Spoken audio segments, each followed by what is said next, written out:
السلام عليكم ورحمة الله وبركاته. نحمده ونصلي على رسوله الكريم. أما بعد فقد قال الله تعالى في القرآن العظيم وفي الفرقان المجيد بعد أعوذ بالله من الشيطان الرجيم بفضل بسم الله الرحمن الرحيم. ثم أورثنا الكتاب الذين اصطفينا من عبادنا ومنهم ظالم لنفسه ومنهم مقتصد ومنهم سابق بالخيرات بإذن الله ذلك هو الفضل الكبير. صدق الله مولانا العظيم. புகழும் புகழ்ச்சியும் ஏகிரவனாகிய அல்லாஹ்விற்கு உரித்தாகட்டுமாக. அவருடைய சலாமும் சமாதானமும் கண்மணி நாயகம் ரசூலுல்லாஹி ஸல்லல்லாஹு அலைஹி வஸல்லம் அன்னவர்களின் மீதும் அன்னவர்களின் அனுச்சுவற்றினை பின்பற்றி வாழ்ந்து மறைந்த உத்தம சத்திய சஹாபாக்கள், தாபிஈகள், தபஅ தாபிஈகள், நாதாக்கள், ஷஹதாக்கள், சாலிஹீன்கள் இன்னும் நம் அனைவரின் மீதும் என்றென்றும் நின்று நிலவட்டுமாக. ஆமீன். கண்ணியத்திற்குரியவர்களே, அல்லாஹ் சுப்ஹானஹு வ தஆலாவுடைய மகத்தான கிருபையினால் 18ஆம் தராவீஹுடைய தொழுகையை தொழுதுவிட்டு இங்கு அமரக்கூடிய தௌஃபீகினை கொடுத்திருக்கின்றான். அல்ஹம்துலில்லாஹ். அல்லாஹ் சுப்ஹானஹு வ தஆலா இன்று ஓதப்பட்ட இறை வசனங்களில் இருந்து பல விஷயங்களை அல்லாஹ் சொல்லி காட்டுகிறான். முஃமினான பெண்களை அல்லாஹ் இவ்வாறு சொல்கிறான், நீங்கள் உங்களுடைய தலையை மறைத்துக் கொள்ளுங்கள் என்று சொல்லி காட்டுகிறான். நீங்கள் முக்காடு போடுங்கள் என்பதாக சொல்லி காட்டுகிறான். ஹிஜாபை அல்லாஹ் வலியுறுத்தி சொல்லி காட்டுகிறான். இப்படி பல வகையான வசனங்களை இன்று ஓதப்பட்டது. ஒரு இடத்தில் அல்லாஹ் சொல்கிறான், மனிதர்களை பற்றி சொல்லி காட்டுகிறான். மனிதர்கள் எத்தனை வகை என்று சொன்னால் அவர்கள் 3 வகையாக இருக்கிறார்கள் என்பதை அல்லாஹ் சொல்லி காட்டுகிறான். முதலாவது வகை யார் என்று சொன்னால் அல்லாஹ் சொல்லக்கூடிய வார்த்தை ஃபமினஹும் ஸாலிமுன் லினஃப்ஸி. அவர்கள் யார் என்று சொன்னால் தனக்கு தானே தீங்கிழைத்துக் கொண்டவர்கள். இரண்டாவது வகை யார் என்று சொன்னால் ஃபமினஹும் முக்தஸித், நடுநிலையானவர்கள். மூன்றாவது சொல்லி காட்டுகிறான் அல்லாஹ் சுப்ஹானஹு வ தஆலா ஃபமினஹும் சாபிகுன் பில் கைராத்தி பிஇذنில்லாஹ். அல்லாஹ்வுடைய கட்டளைகளை கொண்டு நன்மையில் முந்திக் கொள்பவர்கள். இப்படி 3 வகையினராக மக்கள் இருக்கிறார்கள் என்பதாக அல்லாஹ் சுப்ஹானஹு வ தஆலா சொல்லி காட்டுகிறார். அல்லாஹ் சொல்லக்கூடிய முதல் வகை யார் என்று சொன்னால் அல்லாஹ் கடமையாக்கிய விஷயங்களை எல்லாம் விட்டு விடுவார்கள். அல்லாஹ் எதை தடுத்தானோ அதை செய்வார்கள்.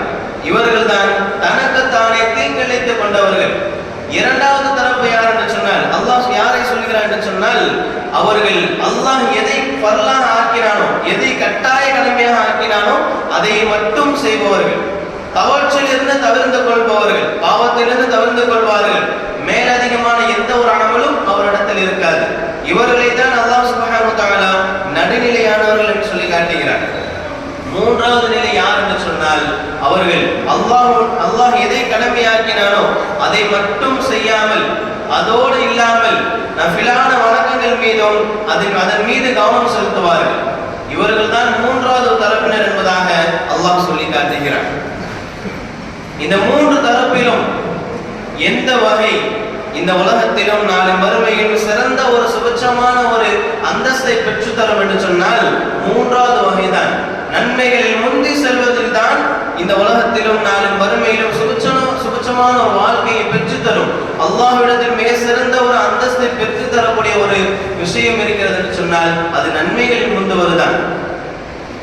ஒரு இறை நேசரிடத்தில் ஒரு மாணவர் கேட்கிறார், ஜகாத்துடைய அளவு எவ்வளவு என்பதாக. ஜகாத் எந்த அளவு சதவீதம் கொடுக்க வேண்டும், எவ்வளவு சதவீதம் கொடுக்க வேண்டும் என்பதாக கேட்கும் பொழுது அந்த இறைநேசர் கேட்கிறார், உங்களுக்கா அல்லது எங்களுக்கா என்று கேட்கிறார். அந்த மாணவர் திரும்ப அந்த இறைநேசரிடத்தில் சொல்கிறார், மார்க்கம் என்பது ஒன்றுதானே, நீங்கள் எந்த மார்க்கத்தில் இருக்கிறீர்களோ அதே மார்க்கத்தில் தான் நானும் இருக்கிறேன். அப்படி இருக்க மார்க்கத்தில் ஏன் நீங்கள் பிரிக்கிறீர்கள், இந்த விஷயத்தில் நீங்கள் ஏன் பிரிக்கிறீர்கள் என்பதாக கேட்கும் பொழுது அந்த இறைநேசர் சொன்னார், உங்களுக்காக இருந்தால் 2.5% மட்டும்தான், உங்களுக்காக இருந்தால் 2.5% மட்டும்தான். ஆனால் எங்களுக்கு அப்படி கிடையாது. நாங்கள் அல்லாஹ்வுடைய அடிமைகள். அடிமையும் அடிமையுடைய பொருளும் எஜமானனுக்கு சொந்தமானது. அந்த வகையில் நாங்கள் செலவழிக்கின்ற, நாங்கள் சம்பாதிக்கின்ற அந்த பொருட்கள் எல்லாமே எங்கள் எஜமானாகிய அல்லாஹ்விற்கு சொந்தமானது. அந்த வகையில் எங்களிடத்தில் அளவு என்பது கிடையாது, எங்களிடத்தில் அளவு என்பது கிடையாது. இதுதான் நன்மையில் முந்தி செல்வது என்பதாக அந்த இறைநேசர் சொல்லி காட்டினார்கள். அவ்வளவுதான். 2.5% என்று சொன்னால் அவ்வளவுதான் சட்டம் சொல்லி இருக்கிறது என்று சொன்னால் அதோடு மட்டும் விட்டுவிடக் கூடாது. அதை தவிர்த்து அதை விட மேலாக என்ன செய்ய வேண்டும்? அதிகமான முறையில் செலவுகள் செய்ய வேண்டும். வரையறுத்து இவ்வளவுதான் என்ற வரையறுத்து செய்யக்கூடாது. அல்லாஹ் பாதுகாக்க வேண்டும். சஹாபாக்கள் அப்படித்தான் இருந்தார்கள். நன்மைகள் முந்தி செல்பவர்களாக இருந்தார்கள்.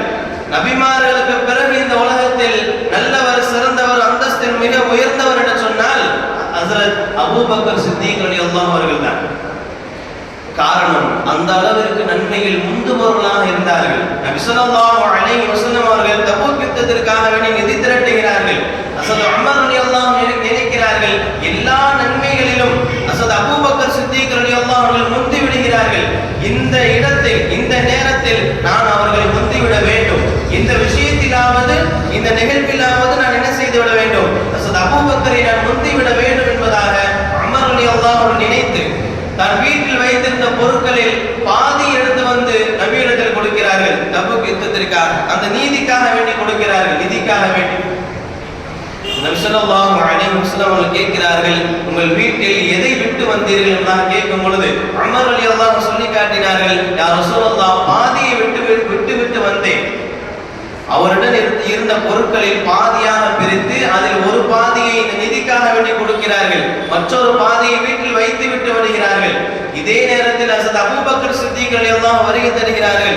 வருகை தந்து தன் இடத்தில் இருந்த அந்த பொருட்களை கொடுக்கிறார்கள். நபி ஸல்லல்லாஹு அலைஹி வஸல்லம் அவர்கள் ஹஜ்ரத் உமர் ரலியல்லாஹு அவர்கள் கேட்ட அதே கேள்வி கேட்கிறார்கள், உங்கள் வீட்டில் எதை விட்டு வந்தீர்கள் என்பதாக.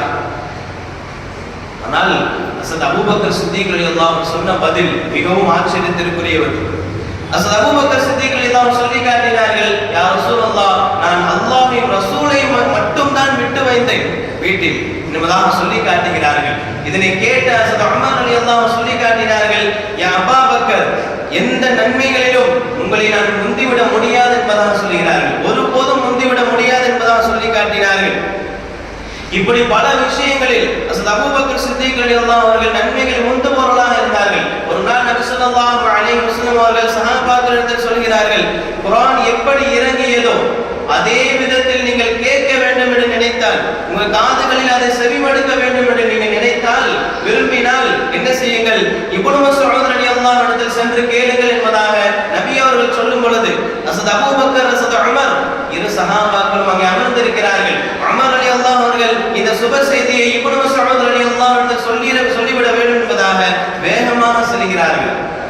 சென்று விஷயத்தினை சொல்லுகிறார்கள். இப்னு மஸ்ஊத் ரலியல்லாஹு அன்ஹு நபி அவர்கள் இவ்வாறு சொன்னார்கள் என்பதாக குர்ஆனை கேட்க வேண்டும் என்பதற்காக வேண்டி சொல்கிறார்கள். ஆனால் இப்னு மஸ்ஊத் ரலியல்லாஹு சொல்லி காட்டினார்கள், உங்களுக்கு முன்னரே ஹஜ்ரத் அபூபக்கர் சித்திக் ரலியல்லாஹு அவர்கள் என்னிடத்தில் வந்து இந்த விஷயத்தினை இந்த செய்தியை தெரிவித்து விட்டார்கள் என்பதாக இப்னு மஸ்ஊத் ரலியல்லாஹு அன்ஹு சொல்லி காட்டினார்கள். இப்படி பல விஷயங்களில் ஹஜ்ரத் அபூபக்கர் சித்திக் ரலியல்லாஹு அவர்கள் நன்மையில் முந்துபவர்களாக தான் இருந்தார்கள். உமர் ரலியல்லாஹு அவர்கள் ஒரு வயதான ஒரு ஆதரவற்ற ஒரு பெண்ணிற்கு பணிவிடை செய்து வந்தார்கள். வீட்டிற்கு சென்று பணிவிடை செய்வார்கள். ஒரு நாள் வீட்டிற்கு செல்வதற்கு முன்னால் பார்க்கிறார்கள், யாரோ ஒருவர் வீட்டிற்கு வந்து செல்வதை பார்க்கிறார்கள். இப்படி பல நாட்கள் தொடர்கிறது. யார் என்று பார்த்தால் ஹஜ்ரத் அபூபக்கர் சித்திக் ரலியல்லாஹு அவர்கள் தான். உமர் ரலியல்லாஹு அவர்கள் அந்த மூதாட்டிக்கு பணிவிடை செய்வதற்கு வருகிறார்கள். அதற்கு முன்னதாகவே ஹஜ்ரத் அபூபக்கர் சித்திக் ரலியல்லாஹு அவர்கள் என்ன செய்கிறார்கள்? உடனடியாக சென்று பணிவிடை செய்கிறார்கள். எந்த விஷயத்திலும் உமர் ரலியல்லாஹு அவர்களால் ஹஜ்ரத் அபூபக்கர் சித்திக் ரலியல்லாஹு அவர்களை முந்த முடியவில்லை. அந்த அளவிற்கு நன்மையில் முந்துபவர்களாக, நன்மையின் பக்கம் தேட்டமுடையவர்களாக தான் இருந்தார்கள். இந்த உலகத்தில் என்னுடைய பெற்றோர்களோ, என்னுடைய குடும்பத்தார்களோ, என்னுடைய உற்றார் உறவினர்களோ, அதனை தொடர்ந்து நான் சம்பாதித்த அந்த பணமோ சொத்தோ என்னுடைய கபருக்கு பதில் தராது. நாளை மறுமையில் எனக்கு எந்த விதத்திலும் உதவி செய்யாது.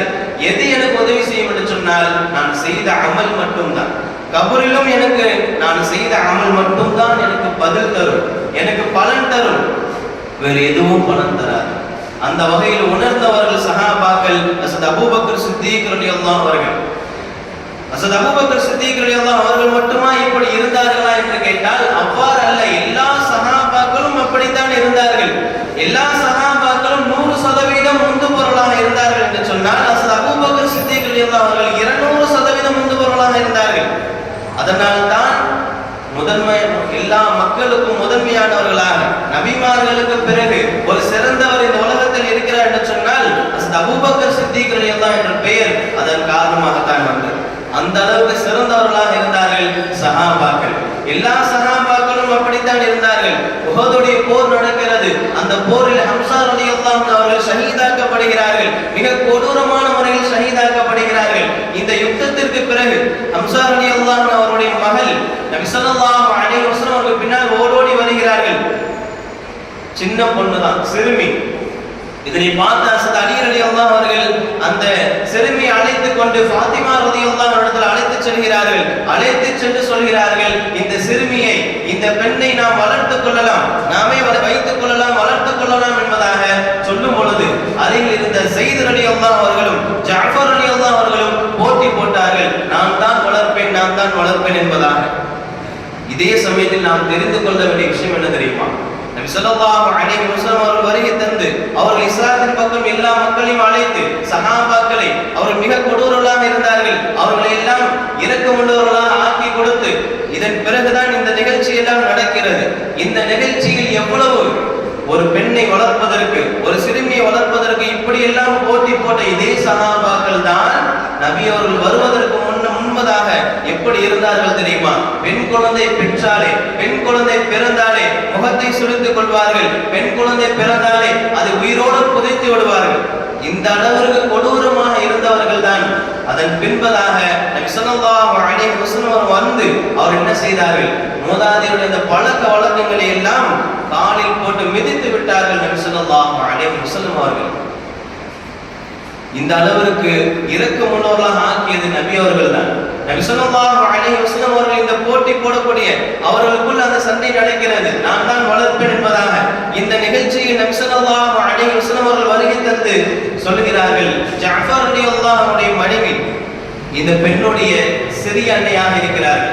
சின்னம்மா முறை வருது. அதனால் ஒரு தாயுடைய சகோதரி தாய்க்கு சமம். அதன் காரணத்தால் ஜஅஃபர் ரலியல்லாஹு இடத்திலே இந்த பெண்ணை ஒப்படைத்து விட்டார்கள் நபி ஸல்லல்லாஹு அலைஹி வஸல்லம் அவர்கள். ஒரு பெண்ணை பெற்றெடுத்து சரியான முறையில் வளர்த்தால், சீரான முறையில் வளர்த்து தீனோட அந்த பாதையில் வளர்த்து நாம் நல்ல ஒரு மார்க்கப்பற்றுள்ள ஒரு ஆணுக்கு நாம் திருமணம் செய்து வைத்தால் நமக்கு அல்லாஹ் சொர்க்கத்தை கொடுப்பான். அதை உணர்ந்தார்கள் சஹாபாக்கள். அதனால் தான் போட்டி போட்டார்கள். நன்மைகள் முந்துபவர்களாக, அதில் போட்டி போடுபவர்களாக சஹாபாக்கள் இருந்து வந்தார்கள். பத்ர் யுத்தத்தை பற்றி நாம் நேற்று சொன்னோம். பத்ர் யுத்த காலத்தில் சஹாபாக்கள் 313 சஹாபாக்கள் மட்டும்தான் இருக்கிறார்கள். அவர்கள் பயணம் செய்ய, மதீனாவில் இருந்து அந்த பத்ர் களத்திற்கு வருவதற்கு பயணம் செய்ய வெறும் 70 ஒட்டகம் தான் இருக்கிறது. அதனால் என்ன நினைத்தார்கள் என்று சொன்னார், அந்த 70 ஒட்டகம் மட்டும்தான் அவரிடத்தில் இருந்தது. அதன் காரணமாக என்ன செய்தார் என்று சொன்னால், ஒரு ஒட்டகத்திற்கு 3 நபர்கள் நிர்ணயித்தார்கள். அந்த வகையில் நபி ஸல்லல்லாஹு அலைஹி வஸல்லம் அவர்களும் ஹஸரத் அலி ரலியல்லாஹு அன்ஹு அவர்களும் ஹஸரத் அபூ லுமாமா ரலியல்லாஹு அவர்களும் இந்த 3 நபர்களுக்கும் ஒரு ஒட்டகம் கொடுக்கப்பட்டது. 3 நபர்களும் மாறி மாறி சவாரி செய்யக்கூடிய நிலை வருகிறது. இந்த நிலையில் ஹஸரத் நபி ஸல்லல்லாஹு அலைஹி வஸல்லம் அவர்கள் ஒட்டகத்திலிருந்து இறங்கி நடக்கக்கூடிய அந்த நிலை வரும் பொழுது அந்த இரு சஹாபாக்களும் சொன்னார்கள், யா ரசூலல்லாஹ், நீங்கள் ஒட்டகத்தின் மேலே அமர்ந்து கொள்ளுங்கள், நீங்கள் இறங்கி நடக்க வேண்டாம், நீங்கள் இறங்கி ஒட்டகத்தை பிடித்து வர வேண்டாம், நாங்கள் மேல் இருக்க நீங்கள் கீழ் இருக்க, இப்படி ஒரு விஷயம் நடந்துவிட வேண்டாம் யா ரசூலல்லாஹ், நீங்கள் மேலேயே அமருங்கள் என்பதாக சொல்லும் பொழுது நபி ஸல்லல்லாஹு அலைஹி வஸல்லம் அவர்கள் சொல்லி காட்டினார்கள், நீங்கள் இருவரும் நடப்பதில் என்னை விட பலமானவர்கள் கிடையாது, என்னை விட வலுவானவர்கள் கிடையாது, என்னை விட நீங்கள் பலகீனமானவர்கள் தான். அதே சமயத்தில் நான் உங்களை விட நன்மையில் தேவையற்றவனாக இல்லை, அதாவது எனக்கும் நற்கூலி வேண்டும் என்பதாக நபி ஸல்லல்லாஹு அலைஹி வஸல்லம் அவர்கள் சொல்லி காட்டினார்கள். இப்படி சஹாபாக்களும் நபி அவர்களும் நன்மையின் பக்கம் முந்துபவர்களாக இருந்தார்கள். அதன் பின்தொடர்ந்து வந்தவர்கள் தான் நாமும் என்ன செய்ய வேண்டும் என்று சொன்னால், நன்மையில் முந்துபவர்களாகத்தான் இருக்க வேண்டும். ஒரு தர்மம் செய்கிறோம் என்று சொன்னால், ஒரு ஏழைக்கு நாம் தர்மம் செய்கிறோம் என்று சொன்னால் 10 ரூபாய் 50 ரூபாய் கொடுக்க வேண்டிய இடத்தில் நாம் 100 ரூபாய் கொடுக்கும் பொழுது அதிகப்படியான நன்மைகளை அல்லாஹ் நமக்கு கொடுப்பான். அதைத்தான் நாம் செய்ய வேண்டும். தர்மத்தில் மட்டுமா என்று கேட்டால் அவ்வாறு அல்ல. எல்லா அமல்களிலும் நாம் முந்திதான் செல்ல வேண்டும். எல்லா அமல்களிலும் இவ்வளவுதான் என்று வரையறுத்து வைக்காமல் கொஞ்சமாக்கி வைக்காமல் அதிகப்படியான முறையில் நாம் செய்யும் பொழுது அல்லாஹ் சுப்ஹானஹு வ தஆலா மிகப்பெரிய ஒரு அந்தஸ்தை நமக்கு கொடுப்பான். அல்லாஹ் ரஹ்மான் தௌஃபீக் செய்வானாக. இறுதியாக ஒரே ஒரு சம்பவம், அனஸ் இப்னு மாலிக் ரலியல்லாஹு அவர்கள் ஒரு சம்பவத்தை சொல்லி காட்டுகிறார்கள். நபி ஸல்லல்லாஹு அலைஹி வஸல்லம் அவர்களோடு நாம் அமர்ந்திருக்கக்கூடிய சமயத்தில் நபி அவர்கள் சொன்னார்கள், ஒரு சுவனவாசி இங்கே வருகை தருவார் என்பதாக. அதே சமயத்தில் ஒரு அன்சாரி சஹாபி ஒழு செய்துவிட்டு தானியில் தண்ணீர் சொட்ட சொட்ட தன்னுடைய இடது கையில் செருப்பை சுமந்தவாறு வருகிறார்கள். இதே நிலை 3 நாட்கள் தொடர்ந்து நடக்கிறது. 3 நாளும் நபி ஸல்லல்லாஹு அலைஹி வஸல்லம் அவர்கள் இவ்வாறு சொல்கிறார்கள், ஒரு சுவனவாசி வருகை தருவார் என்பதாக. அதே சமயத்தில் இதே அன்சாரி சஹாபி வருகை தருகிறார்கள். 3வது நாள் இந்த சபை கலைகிறது. அப்துல்லாஹ் இப்னு அம்ர் ரலியல்லாஹு அன்ஹு என்ன செய்கிறார்கள் சொன்னால், இந்த சஹாபியை பின்தொடர்கிறார்கள். இந்த அன்சாரி சஹாபியை பின்தொடர்ந்து சென்று சொல்கிறார்கள், எனக்கும் என்னுடைய தந்தைக்கும் ஒரு சிறு கருத்து வேறுபாடு ஏற்பட்டு விட்டது. அதனால் நான் அவரிடத்தில் 3 நாட்கள் பேச மாட்டேன் என்பதாக சத்தியம் செய்து இருக்கிறேன். நீங்கள் விரும்பினால் தங்களோடு என்ன செய்யுங்கள், என்னை வைத்துக் கொள்ளலாம் 3 நாட்கள் என்பதாக சொல்லும் பொழுது அந்த அன்சாரி சஹாபி சரி என்று சொல்லிவிடுகிறார்கள். அவரோடு அப்துல்லாஹ் இப்னு அம்ர் ரலியல்லாஹு அவர்கள் 3 நாட்கள் கழிக்கிறார்கள். அசத் அப்துல்லாஹ் இப்னு அம்ர் ரலியல்லாஹு சொல்லி காட்டினார்கள், 3 இரவு அவரோடு நான் கழித்தேன். 3 இரவிலும் அவர் நின்று தொழுகவில்லை, நஃபிலான வழக்கங்கள் பெரிதாக செய்யவில்லை. எப்போதாவது அவர் கண் விழித்தால், தூக்கத்துடைய இடையில் எப்போதாவது கண் விழித்தால் திக்ர் செய்வார்கள். காலையில் எழுந்து ஃபஜ்ர் தொழுவார்கள். அவ்வளவுதான். சாதாரண அமல் தான் அவரிடத்தில் இருந்தது. அவருடைய அமலை நான் மிக சாதாரணமாக தான் நினைத்தேன். இன்னொரு செயலையும் நான் அதிகப்படியான முறையில் பார்த்தேன். என்ன செயல் என்று சொன்னால், நல்லவற்றை தவிர வேறு எந்த ஒரு வார்த்தையும் அவருடைய வாயிலிருந்து வரவில்லை. அவர் வாயிலிருந்து வந்தால் அவர் பேசுகின்ற ஒவ்வொரு வார்த்தையும் நலவானதாகத்தான் இருந்தது. நல்ல சிறப்பான வார்த்தை மட்டும்தான் இருந்தது. அதை மட்டும்தான் நான் கவனித்தேன். அவருடைய அமல்களை நான் சாதாரணமாகத்தான் நினைத்தேன். நபி ஸல்லல்லாஹு அலைஹி வஸல்லம் அவர் சோனவாசி என்று சொல்லி காட்டுகிறார்களே, அந்த அளவுக்கு பெரிதாக எந்த ஒரு அமலும் நான் அவரிடத்தில் பார்க்கவில்லை. இதை அடுத்து என்ன செய்கிறார்கள், அப்துல்லாஹ் இப்னு அம்ர் ரலியல்லாஹு அன்ஹு என்ன செய்கிறார்கள் என்று சொன்னால், அந்த சஹாபி இடத்தில் சொல்கிறார்கள், எனக்கும் என் தந்தைக்கும் எந்தவித கருத்து வேறுபாடும் கிடையாது. நபி அவர்கள் உங்களை சோனவாசி என்று சொல்லி காட்டினார்கள். அதன் காரணத்தினால் தான் நான் இவ்வாறு செய்தேன். இவ்வளவு பெரிய நாடகம் எதன் காரணமாக? நபி அவர்கள் உங்களை சோனவாசி என்று சொல்லி காட்டினார்கள். அந்த அளவுக்கு நீங்கள் என்ன அமல் செய்கிறீர்கள், எங்களை விட நீங்கள் என்ன அமல் செய்கிறீர்கள் என்பதை தெரிந்து கொள்வதற்காக வேண்டிதான் உங்களோடு 3 இரவுகள் கழித்தேன். ஆனால் மிக சாதாரணமாகத்தான் உங்களுடைய அமல்கள் தான் இருந்தது என்பதாக அந்த அப்துல்லாஹ் இப்னு அம்ர் ரலியல்லாஹு சொல்லி காட்டும் பொழுது அந்த அன்சாரி சஹாபி சொல்கிறார்கள், நீங்கள் எதை என்னிடத்தில் பார்த்தீர்களோ அது மட்டும்தான், வேறு எந்த ஒரு அமலும் நான் செய்வது கிடையாது என்பதாக சொல்லிவிட்டு முடித்து விடுகிறார்கள். அப்துல்லாஹ் இப்னு அம்ர் ரலியல்லாஹு அவர்கள் திரும்புகிறார்கள். திரும்பி சிறிது தூரம் செல்கிறார்கள். உடனே அந்த அன்சாரி சஹாபி அழைத்து சொல்கிறார்கள், என்னிடத்தில் ஒரு பழக்கம் இருக்கிறது. என்ன பழக்கம் தெரியுமா? என்னிடத்தில் ஒரு பழக்கம். என்ன பழக்கம்? இன்று பல முஸ்லிம்களிடத்தில் இல்லாத ஒரு பழக்கம் அந்த அன்சாரி சஹாபி இடத்தில் இருந்தது. இதனை கேட்ட அந்த வார்த்தைகள் எல்லாம் கேட்ட அப்துல்லாஹ் இப்னு அம்ர் ரலியல்லாஹு சொல்கிறார்கள், இந்த பழக்கம் இருக்கிறதே எங்களால் செய்ய இயலாது என்பதாக சொல்கிறார்கள். என்ன பழக்கம்? அந்த அன்சாரி சஹாபி சொல்கிறார்கள், எந்த ஒரு முஸ்லிமை பற்றியும் என் மனதில் தவறான எண்ணம் கிடையாது. எந்த ஒரு முஸ்லிமை பற்றியும் என்னுடைய மனதில், என்னுடைய உள்ளத்தில் தவறான எண்ணம் கிடையாது, கள்ள கபடம் கிடையாது.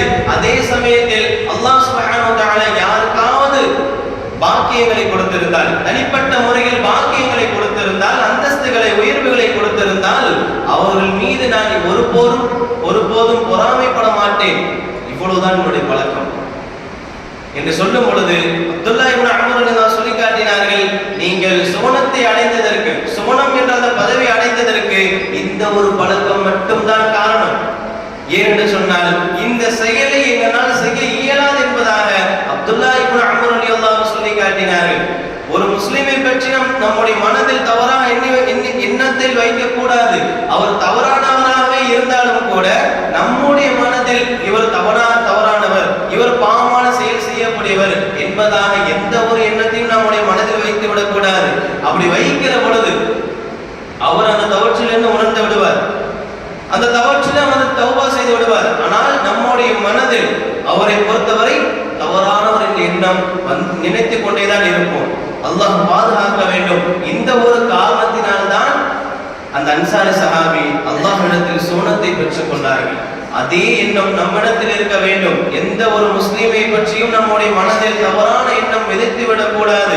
அதே சமயத்தில் நம்மளை விட ஒரு நபர் அதிகப்படியான முறையில் இருக்கிறார் என்று சொன்னால், அல்லாஹ் ஒரு உயர்வான ஒரு அந்தஸ்தை கொடுத்திருக்கிறார் என்று சொன்னால், வசதி வாய்ப்புகளை கொடுத்திருக்கிறார் என்று சொன்னால், அதை வைத்து நாம் ஒருபோதும் பொறாமைப்படக்கூடாது.